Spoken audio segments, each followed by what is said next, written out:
പാലക്കാട് ഉപതെരഞ്ഞെടുപ്പിൽ UDF trolley ബാഗിൽ പണം എത്തിച്ചെന്ന പരാതിയിൽ തെളിവ് കണ്ടെത്താൻ ആയില്ലെന്ന പോലീസിന്റെ പ്രാഥമിക അന്വേഷണ report. Special branch DYSP Palakkad എസ്പിക്ക് ഇത് സംബന്ധിച്ച റിപ്പോർട്ട് നൽകി.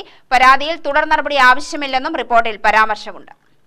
ഉപതിരഞ്ഞെടുപ്പ് കാലത്ത് പാലക്കാടുണ്ടായ ഏറ്റവും വലിയ വിവാദങ്ങളിലൊന്നായിരുന്നു നീലപ്പെട്ടി വിവാദം. തിരഞ്ഞെടുപ്പ് അട്ടിമറിക്കാനായി ട്രോളി ബാഗിൽ UDF പണം എത്തിച്ചെന്നായിരുന്നു ആരോപണം. ഇതിനു പിന്നാലെ അർദ്ധരാത്രിയിലുള്ള പോലീസിന്റെ ഹോട്ടൽ പരിശോധനയടക്കം വലിയ വിവാദങ്ങൾക്കാണ് വഴിവെച്ചത്. എന്നാൽ UDF ട്രോളി ബാഗിൽ പണം എത്തിച്ചെന്ന പരാതിയിൽ തെളിവ് കണ്ടെത്താനായില്ലെന്നാണ് പോലീസിന്റെ പ്രാഥമിക അന്വേഷണ റിപ്പോർട്ടിൽ പറയുന്നത്. സ്പെഷ്യൽ ബ്രാഞ്ച് ഡിവൈഎസ്പി പാലക്കാട് എസ്പിക്ക് ഇതു സംബന്ധിച്ച റിപ്പോർട്ട് നൽകി. പരാതിയിൽ തുടർ നടപടി ആവശ്യമില്ലെന്നും റിപ്പോർട്ടിൽ പരാമർശമുണ്ട്. CPM നൽകിയ പരാതിയുടെ അടിസ്ഥാനത്തിലാണ് കള്ളപ്പണ ആരോപണത്തിൽ പോലീസ് അന്വേഷണം ആരംഭിച്ചിരുന്നത്. എന്നാൽ KPM ഹോട്ടലിൽ എത്തിച്ച ട്രോളി ബാഗിൽ പണമാണെന്ന് പോലീസിന് പരിശോധനയിൽ തെളിയിക്കാനായില്ല.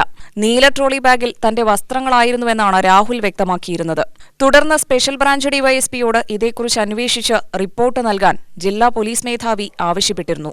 അതിനനുസരിച്ച് സ്പെഷ്യൽ ബ്രാഞ്ച് ഡിവൈഎസ്പി നടത്തിയ അന്വേഷണത്തിലാണ് കൃത്യമായി തെളിവുകളൊന്നുമില്ലെന്ന് പ്രാഥമിക റിപ്പോർട്ട് നൽകിയിരിക്കുന്നത്. അതുകൊണ്ട് തന്നെ തുടർ നടപടി ആവശ്യമില്ലെന്നാണ് റിപ്പോർട്ടിൽ പറയുന്നത്. പാലക്കാട് എസ്പിയും സമാനമായ നിഗമനത്തിൽ തന്നെയാണുള്ളത്. ഇതൊരു ആരോപണം മാത്രമാണെന്നും പണം എത്തിച്ചുവെന്നതിന് തെളിവില്ല എന്നുമാണ് പോലീസ് സ്ഥിരീകരിക്കുന്നത്. UTV news, Palakkad.